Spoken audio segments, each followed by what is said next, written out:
أعوذ بالله من الشيطان الرجيم بسم الله الرحمن الرحيم Esselamu Aleyküm ve Rahmetullahi ve Berekatuh. Muhterem Müslüman kardeşler. İslam dinini öğrengen vakitte, yaki gumumen dinini öğretken vakitte, gel din tiresinde edeb, ahlak, terbiyelik, insaflılık degen sözlerini kullanırga yaratalar. Lakin köp uçrakta biz bu sözlerinin tercümesin bilmeybiz. Yaki bu sözlerinin tercümesi turunda, мәгънәсе turunda uylamaybiz. Hem kızganışa karşı kay vakitte dinni öğrenkende менә шушы әдәп, әхлак турында бөтенләй онытабыз. Шуннан да бит, бик күп кешеләрнең зарланганы бар. Әгәр дә карасак ди, намаз укыган кешеләрне, ураза тоткан кешеләрне, я булмаса мәчеткә йөргән кешеләрне гомумән, аларның бер нинди әдәпләре дә, әхлаклары да юк диләр. Я булмаса, алар сүгенә, алар менә тиз кызып көтүчән, алар саран, алар начар күрше дип зарланучылар бик күп. Менә шуңа күрә дә, мөхтәрәм кардәшләр, динне өйрәнгәндә яки динне тотканда, аның тип асыл максатларын белү һәм өйрәнү зарури. Пәйгамбәрбез саллаллаһу алейхи ва саллям әйтә: "Инни бугитhu ли утаммима макаримал ахлак." Аллаһы Тәгалә мине җибәрде әхлакның камилләштерү өчен һәм әхлакны иң югары дәрәҗәләргә күтәрү өчен ди. Икенче бер хадистә Пәйгамбәрбез саллаллаһу алейхи ва саллям әйтә: "Кыямәт көнендә миңа иң якыныгыз әхлагыгыз әйбәт булганыгыз булыр" ди. Менә шулай итеп, әхлак дигән әйбер турында Пәйгамбәрбез саллаллаһу алейхи ва саллям бик күп сүзләр сөйли. Хәтта ул гына түгел, ул әйтә әле, кыямәт көнендә мизанда, ягъни үлчәүдә иң авыр килә торган әйбер әхлак булыр ди. Без беләбез, намаз турында, ураза турында, закат, хаҗ турында, әти-әнигә итагать турында яки башка шундый изге әйберләр турында. Ләкин үлчәүдә менә бу әхлак дигән әйбер ни өчен шуның кадәр авыр килә икән соң? Әгәр игътибар итсәк, Аллаһ Тәгаләнең әйткән сүзләренә, Аллаһ Тәгалә әйтә: Бисмиллаһир-рахманир-рахим. Иннас-салата танха анил фахшаи вал мункар. Намаз кешене пычраклыктан һәм бузыклыктан, фәхишлектән тыя. Димәк, гыйбадәтнең, намазның максаты кешене үзгәртү. Әгәр дә намаз, ураза яки садака, башка шундый әйберләр кешене үзгәртмәсә, бу нинди гыйбадәт була? Хәтта Аллаһ Тәгалә Пәйгамбәрбез саллаллаһу алейхи ва саллямга әйтә: "Хуз мин амвалихим садақатан тузаккихим." Аларның малларыннан садака ал, закат ал ди. Бу аларны чистартыр ди. Димәк, менә шушы чистарту, я булмаса кешене үзгәртү, баклау, аның хылкын үзгәртү диннең һәм гыйбадәтнең максаты булып чыга. Кемдә кем мәсәлән намаз укый, әмма бу намазы аңа тәэсир итми икән, димәк бу намаз түгел, бу физкультура. Кем ураза тота һәм уразасы аңа тәэсир итмәсә, Пәйгамбәрбез саллаллаһу алейхи ва саллям моны ачлык ди. Чөнки әгәр дә кеше ялганнан тыелмаса, телен тыймаса, гынахтан тыелмаса ураза вакытында, бу ачлык дип үзе әйтә. Инде хәзер кайтыйк, мөхтәрәм кардәшләр, нәрсә соң ул әхлак? Әхлак ул безнең ички халәтебез.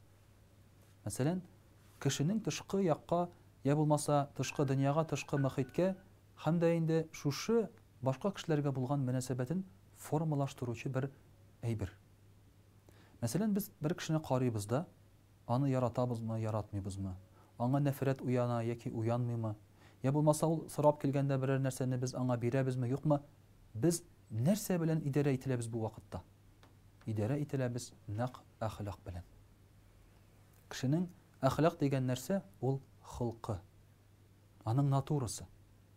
Кеше юмарт булырга мөмкин, саран булырга мөмкин, кеше кыю булырга мөмкин, куркак булырга мөмкин, кеше ялган сөйләргә мөмкин, туры сүзле булырга мөмкин. Менә булар бөтенесе кешенең хылкыннан килә. Кай вакытта әйтәләр бит, аның хылкы начар диләр. Ул тиз кызып китүчән мәсәлән, үзен кулда тота белми, аның хылкы начар диләр. Кай вакытта әйтәләр, кешенең хылкы үзгәрми ди. Тау урыннан урынына, башка урынга күчкәнгә күчкәнне ишетсәгез, ышаныгыз ди. Кешенең холкы үзгәрде дип ишетсәгез, ышанмагыз ди. Мондый нәрсәдә бар мөхтәрәм кардәшләр. Кай вакытта без холыкны бутыйбыз әдәп белән. Мәсәлән, кешенең аракы эчүе. Бу холыкмы? Бу холык түгел. Бу кешенең гынах кылуы, гамәле, я булмаса әдәпсезлеге.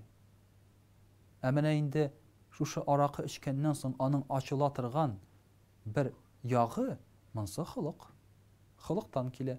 Шуңа күрә дә бит аракы эчкәч кемдер тыныч, хәтта кемдер дәгалар укый башлый, ә кемдер сугыша. Ә менә инде әдәп дигән нәрсә, мөхтәрәм кардәшләр, монсы безнең гамәлләребезгә кагыла. Әдәпне өйрәнергә була. Матур, дөрес итеп утырырга, дөрес сөйләшергә, елмаерга, кул кысырга, кешене күргәннән соң исәнләшергә, я булмаса дөрес итеп ашарга, чәнечкене, я булмаса кашыкны кулга алырга, булары әдәп. Булары әдәп, буларын без аның тренировка дип әйтә алабыз. Бу әдәпне өйрәтергә була хайванга да. Шуңа күрә сыерлар кайтканнан соң капканы үзе ачып керергә мөмкиннәр. Сыерлар футбол уйнарга мөмкин, ә аюлар велосипедта йөрергә мөмкин. Әгәр дә кешедә әдәпне өйрәнеп әхлагы булмаса, шул маймылдан, аюдан ул әллә ни алга китми. Һәм хәзерге җәмгыятьтә без шуны күрәбез. Кешеләрнең әдәбе бар. Алар үзләрен матур тоталар. Урамда штансыз йөрмиләр, киенәләр, чиста пөхтә. Ашаган вакытта да авыз чыпылдатмыйлар. Ризыкны идәнгә кыймыйлар, әмма әхлаклары юк. Әгәр дә берәр эш алып барсалар, алдалыйлар. Сүз сөйләсәләр, ялганлыйлар. Я булмаса, янында булган кешегә игътибарсыз калалар, ярдәмчил түгел, әхлаклары юк. Кемдер әйтә, элек Совет чорында әхлак бар иде ди, кеше матур әйбәт холыклы иде ди. Ләкин әхлакны формалаштыручы әйбер дин юк иде. Һәм дин булмагач, бу әхлак кыелды да төште. Без белгән Советлар Союзы таркалу, я булмаса без бүгенге күргән пычраклылык, ул бит бер көндә барлыкка килгән әйбер түгел. Бу Совет чорының соңгы елларында инде барлыкка килгән әйбер иде. Ә Совет чорында булган әхлак ул яшәде революциягә кадәр булган диннең тәэсире белән. Һәм хәзерге вакытта да, мөхтәрәм кардәшләр, шушы әхлакны формалаштыручы бердән-бер көчле әйбер ул да булса дин.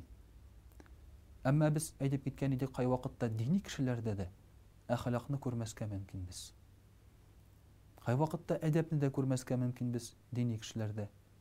Кай вакытта, мәсәлән, олы карт бабайларда әдәпсезлек күрәбез, әмма аларның әхлаклары бар. Мәсәлән, урамнан барган бер бабай туктап, кырыйга борынын сеңгерергә мөмкин кеше алдында, бу әдәпсезлек. Әмма шул ук вакытта берәр бала елап утырса, ул аның янына килеп, кызым, улым, нәрсә булды? Берәрсе кыерсыттымы, адаштыңмы, әтиәнеңне тап югалттыңмы дип сорарга мөмкин. Менә монсы әхлак, холкы әйбәт. Мөхтәрәм кардәшләр, галимнәр һәр вакытта да безгә шулай ди. Холкы әйбәт кешеләр белән аралашыгыз ди. Чөнки ул безгә тәэсир итәчәк. Һәм хәтта дини гыйлемнәрне алган вакытта да дини гыйлемне алырга кирәк холкы әйбәт кешедән. Әгәр дә, мәсәлән, син дини гыйлемне алсаң белемле кешедән, әмма холкы да юк, аның әдәбе дә юк, бу белем сиңа бер нәрсә дә бирмәячәк. Менә хәзерге заманның тагын бер хатасы, ул да булса, дини гыйлем бирүче кешеләр шушы биргән дини гыйлемнәре белән яшәмиләр. Һәм шунлыктан аны өйрәнгән кешеләр дә үзләренә шушы гыйлемне куллана алмыйлар. Чөнки гыйлем ул кала телдә, сүздә, китапта гына. Ә инде гамәлгә күчми. Гыйлемнең, диннең, гыйбадәтнең гамәлгә күчүе ул менә нәкъ шушы әхлак була да инде. Гайша анабыздан сораганда, Пәйгамбәрбез саллаллаһу алейхи ва саллям нинди иде дигәч, аның холкы Коръән иде ди. Ягъни дин нәрсә кушса, нәрсәгә эндәсә, 100% аның гамәлендә, эшендә, холкында, тормышында ул чагылыш таба иде. Ассаламу алейкум ва рахматуллахи ва баракатуһ.